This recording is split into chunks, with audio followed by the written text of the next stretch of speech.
Goeiemôre vriende en baie welkom by ons oordenkings op hierdie donderdagoggend.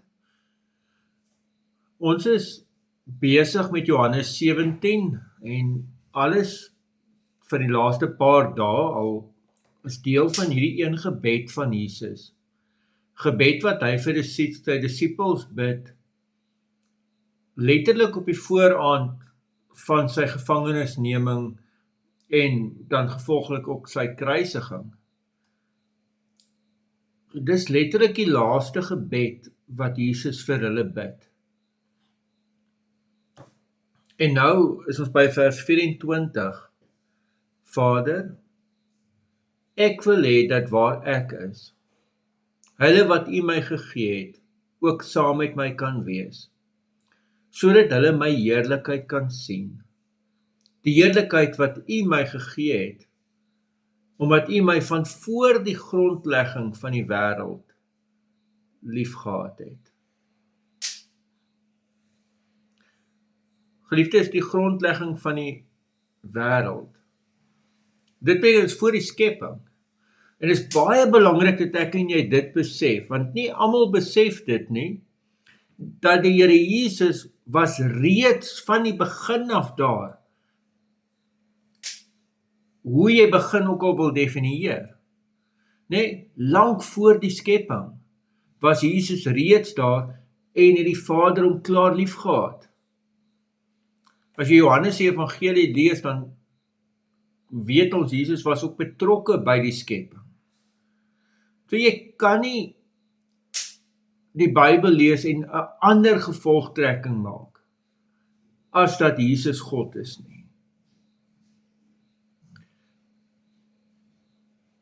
Jesus praat ook van die heerlikheid, dat mense dit mag sien. Gaan lees weer 'n bietjie Openbaring, kyk Openbaring 4 en 5, net die mooi beelde oor die absolute heerlikheid van die Here Jesus Christus. En nou die gebed is dat waar Jesus gaan wees, by sy Vader. En as ek en jy in gewone taal wil praat, dan sê ons wel in die hemel, en dat ons ook daar kan wees. Geliefdes, dis ons bestemming. Ons is op pad daarheen. Ja, ons leef nog in die wêreld, maar hoeveel keer het ons nou hier in Johannes gelees, dat ons nie van die wêreld is nie. Ja, ons leef hier, maar dis nie ons plek nie.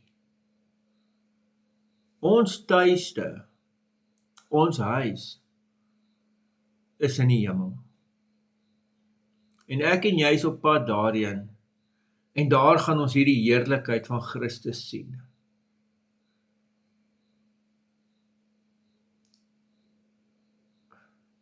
Weet jy hoe mooi is dit vir my, dat ek hoeveel mense teekom, ja, en baie keer meer in die ouer huise en ouer mense maar wat nie kan wag nie.